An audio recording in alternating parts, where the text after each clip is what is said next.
শুনলেন দাদা বাবুদের কথা, আর শুনলেন কাকুর কথা।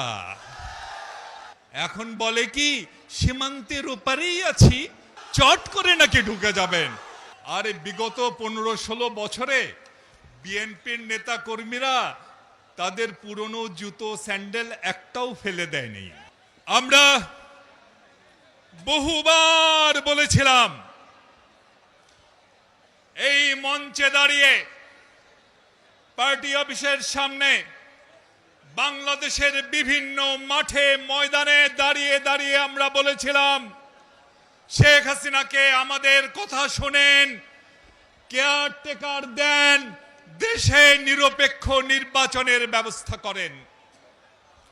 আমাদের নেত্রী বেগম খালেদা জিয়া বারবার বলেছিলেন, আমাদের নেতা জননেতা জনাব তারেক রহমান বারবার বলেছিলেন, আমাদের কথা শুনলেন না।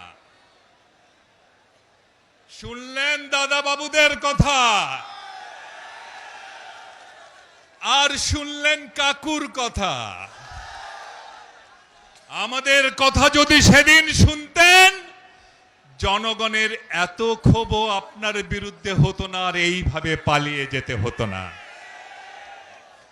এখন বলে কি সীমান্তের ওপারেই আছি,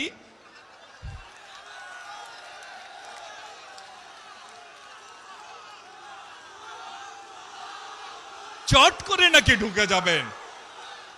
আরে আসেন না, আমাদের স্লোগান তো আছেই, আমার ভাই কবরে, খুনি কেন, ভিতরে আসুন, ভিতরে আসুন। আরে বিগত 15-16 বছরে বিএনপির নেতা কর্মীরা তাদের পুরনো জুতো স্যান্ডেল একটাও ফেলে দেয়নি, সব আমরা রেখে দিয়েছি একজনকে উপহার দেওয়ার জন্যে। আসেন আসেন ভাইরা আমার। কাকু কি বলেছিলেন? কাকু চেনেন তো?